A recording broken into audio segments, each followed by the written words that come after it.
Okay, so we have already spoke about the external factors that affect achievement in terms of different ethnic groups. Today we're going to look at the internal factors. So what happens within school that means we see a difference in patterns, in statistics and outcomes from those who are white British compared to Chinese, African Caribbean, Bangladeshi. Like, why are we seeing all these differences? So, to start with, a recap. You've got 7 key terms here. They're also in your booklet. There will be some that you know and that you're happy with, you should be comfortable with by now. I imagine it's material deprivation, labelling, racism, and subcultures.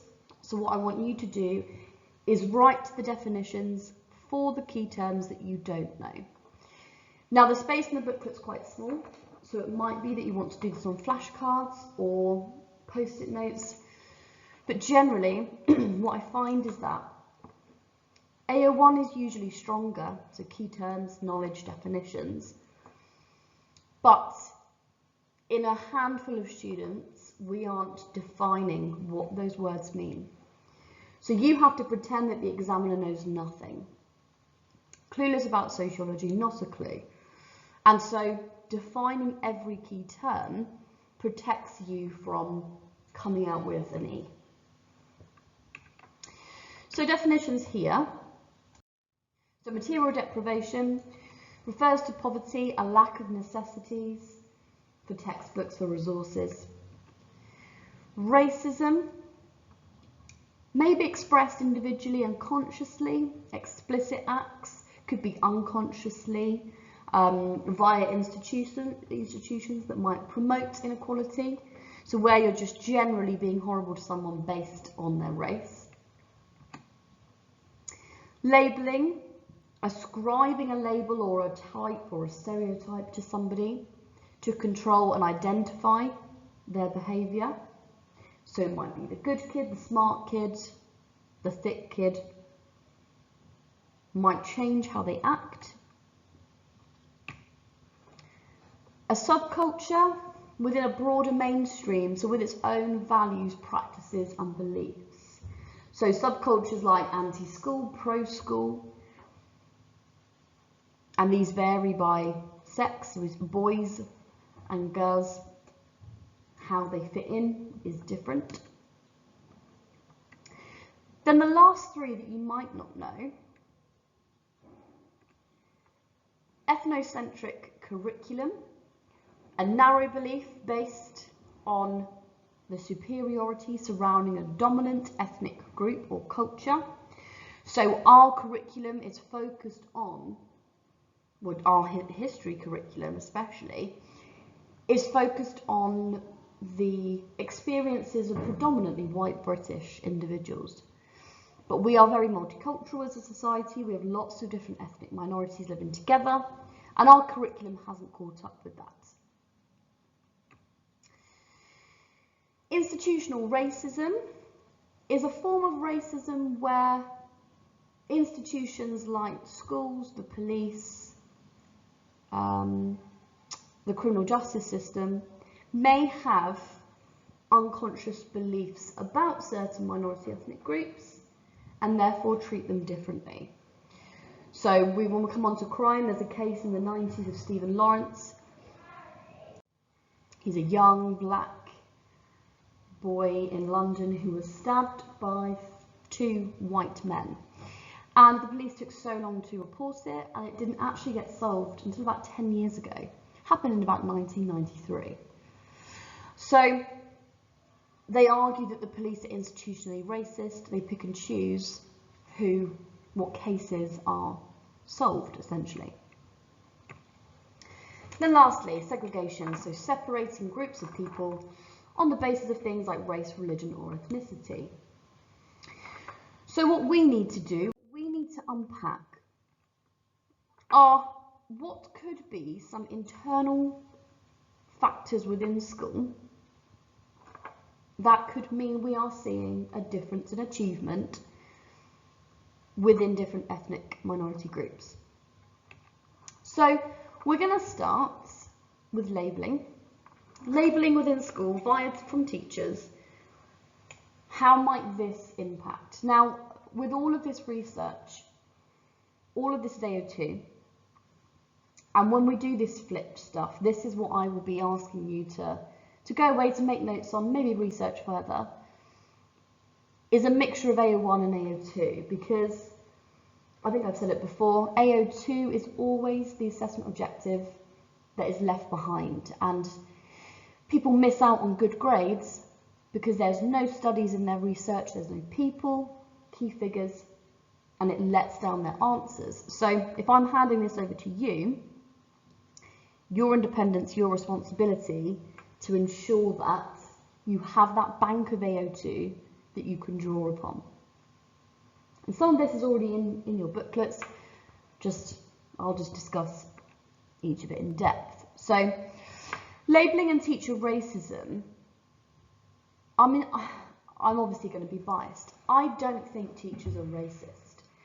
I think there's potentially a minority, like in every case, in every institution, sadly, where there may be prejudice that is brought into that school setting.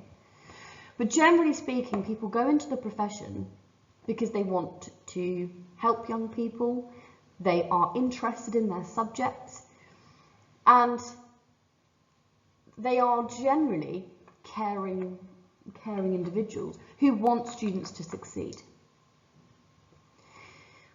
But this idea is focusing on how Black and Asian pupils are labelled negatively. And we've got some research in 2000 where they found, Gilbert and Udall, I think I've got their picture somewhere, teachers were quick to discipline Black pupils than others for similar behaviour. And they argued that the teachers held racialised expectations, teachers misinterpret the behaviour, and that creates conflict. Now, some people would argue that's a race issue, that's not understanding culture. But I want to delve into who are these students. If they are boys, from the research that we know, boys are generally louder, they potentially could be more confident than girls, and so they speak up more, which means they get told off more. So if I was to critique this research, I would say things like, is this a race issue, or is this a gender issue? A sex issue? Are boys just inherently different to girls in terms of their social skills and how loud they are? But they argued, no, they're misinterpreting the behaviour, it creates conflict, reinforcing stereotypes. So something to think about there. Ah, there she is. Gilbert and Udall.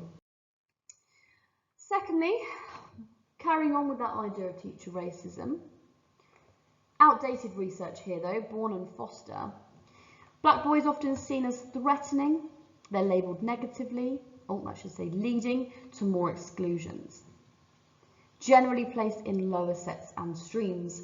So what might be interesting for you to do is Google what are the statistics of Black boys being excluded from school.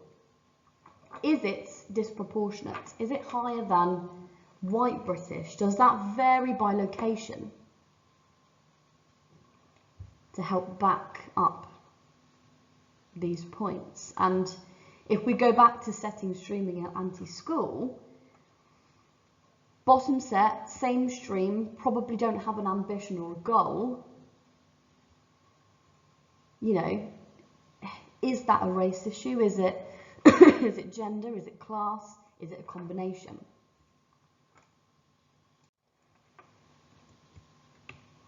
Early education then here in 1992. Again, your job is to critique this and say it's outdated. See if you can find things that are more relevant, that have been conducted recently. I personally don't have the time to do that for you. That is what your 4 hours of sociology a week is for you to do. Rewrite your notes, plan some questions, find some good AO2. So here, many Asian pupils are the victims of labelling due to teachers' ethnocentric views.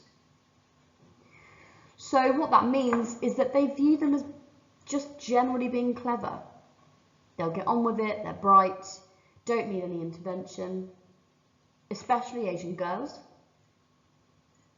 There's a piece of research that said in primary school, Asian girls are just neglected. The assumption is they will just get on with it. It means that they're left out of discussions, they might have their names mispronounced, leading to marginalisations and underachievement. So as teachers, we know the best way to get anything out of your students is to discuss, is to talk about it, verbalise it. It goes into your long-term memory. If they feel like they're being left out, they don't have that opportunity to share their view.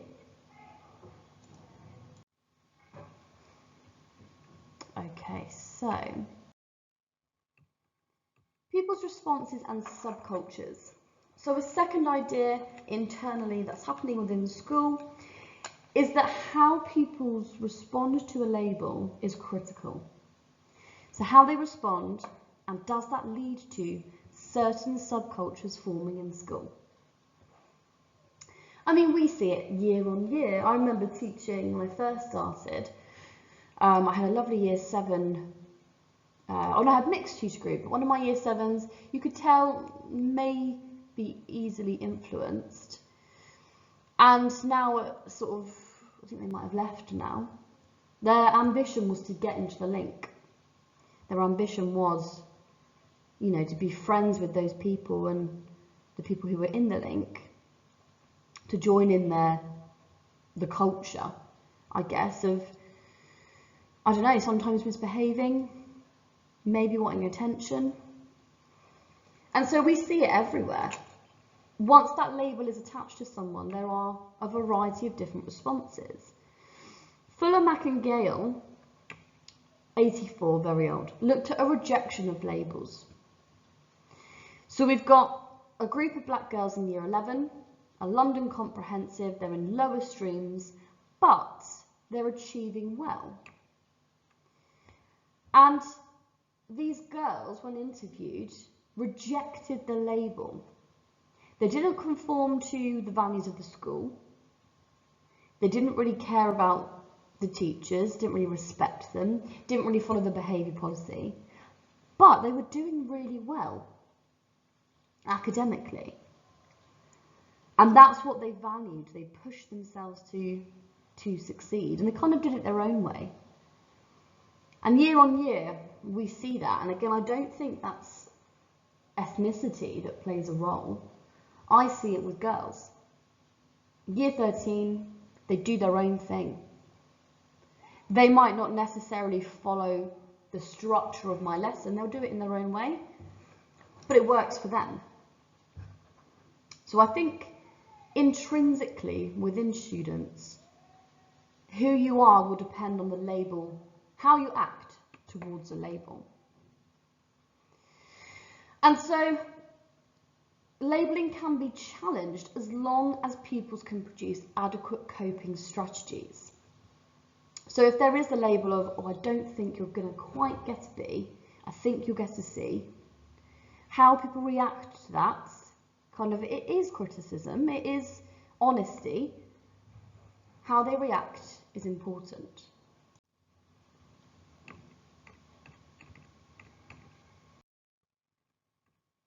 It can be negative. So Mirza, failed strategies for avoiding racism. She's highlighted that some pupils are not able to develop these coping strategies when they are faced with racism. And the issue here is, why should they have to have a coping strategy? Shouldn't be happening in the first place. She found that teachers cooled down black pupils when discussing careers and further education plans. 3 types identified. The colourblind believed all pupils are equal, but out of, I don't know, I'm feeling uncomfortable, not knowing how to punish, allowed racism to go unchallenged. The liberal chauvinist believed that black pupils are culturally deprived and so, as a result of that, have low expectations of them. And the overt racists believe that black pupils are inferior and actively discriminate, which in the early 90s, sadly, I can imagine that to be true. These girls were selective about which teachers to talk to, so this whole study was around black girls, and choose to get on with their own work rather than joining in class tasks in lessons.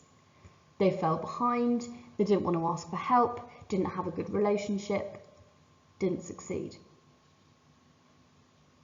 So it's all about making the classroom atmosphere comfortable, to have a chat, to have a discussion, to get those top grades. And here, labelling of those ethnic minority students played a big role. There's lots here. Ethnocentric curriculum. So I said this already, our culture, our national curriculum, last changed by the Conservative government in 2015, is focused on white culture. It ignores non-European language, it ignores literature, music. I think English is a bit better. When I was in A-level, we looked at Maya Angelou. A lot of the novels, though, were written by men, and not that that's a bad thing, but if you want to be liberal and show people need someone to look up to, if your role models don't reflect who you are, makes it difficult to be a well-rounded curriculum. And I'd be interested to have this discussion with the history department around this, that the way our curriculum focuses on white British culture, Ball argues it tries to recreate a mythical age of empire and past glories, ignoring the history of black and Asian people. I mean, I'd be intrigued to know if our history curriculum focuses on positive aspects of black history, rather than focusing on the negatives, or, you know, white people, white privilege. Cord highlights how black culture and history is taught to be primitive. White people are civilised as such groups, and I mean, this is quite a bold statement to say. It's often learnt that being white and having, you know, being a white British person is good and pure, and being black is connected to evil. I mean, that's quite a statement. I don't think that's reflective of this day and age. Don't get me wrong, our curriculum isn't great, but it's better than it was. So that's an interesting one to discuss.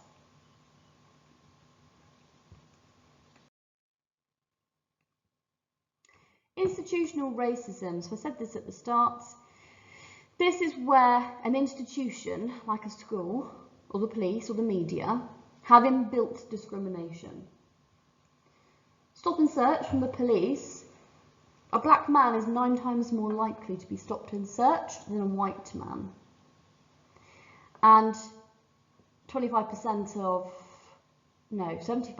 stop and search results in no further conviction. So why is it that the police are focusing predominantly on black men? In this instance, in education, we can say that racist behaviour potentially goes unchallenged and ignored, because there's a lack of formal strategies. I keep banging on about this, time, funding.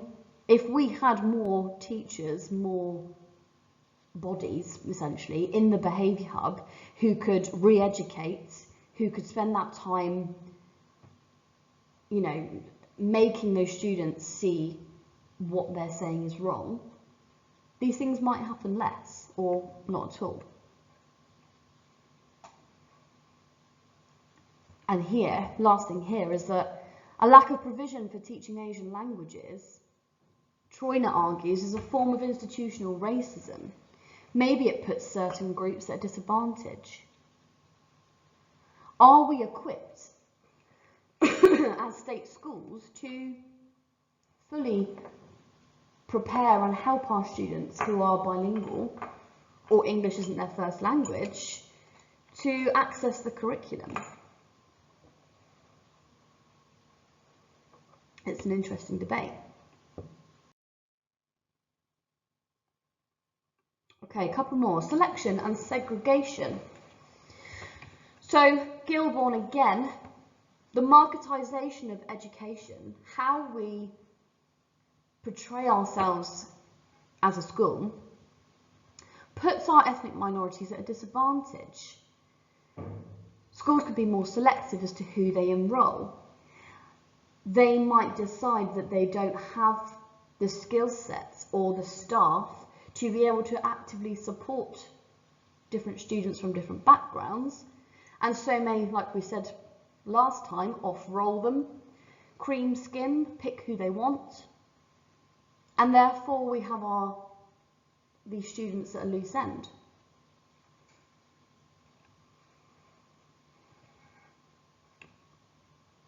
The Commission for Racial Equality also has looked at similar biases in relation to ethnicity and education.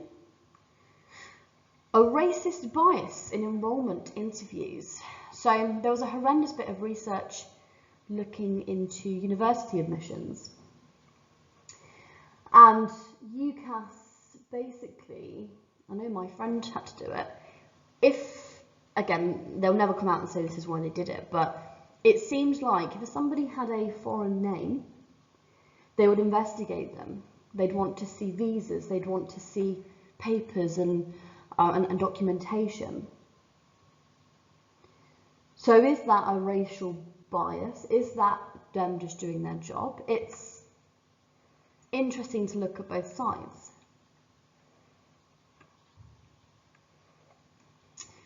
Lack of information available in minority languages. So we have a Polish lady who works very closely with our Polish students. We don't have a Turkish person, and we have a high proportion of Turkish students.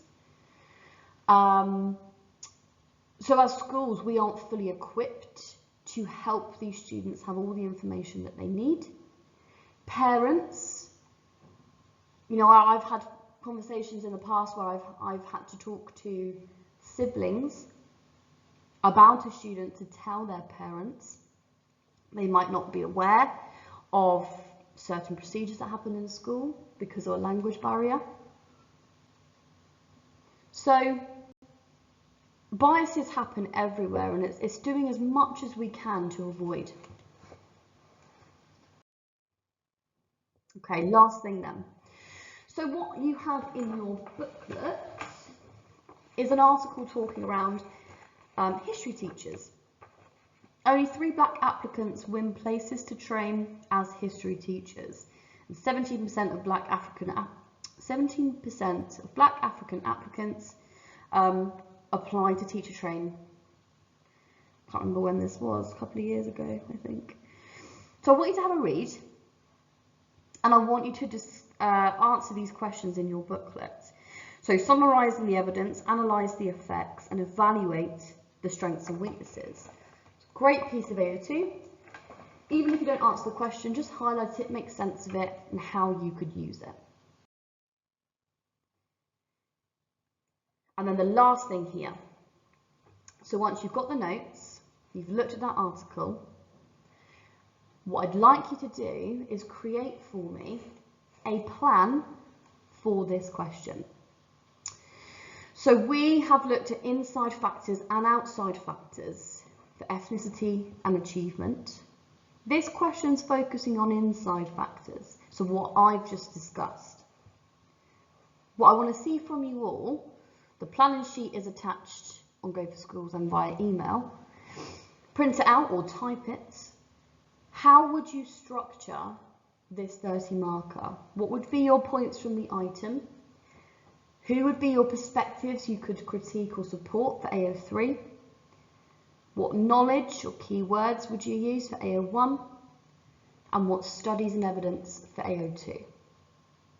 Okay, have a go. I'd like to see it for next lesson.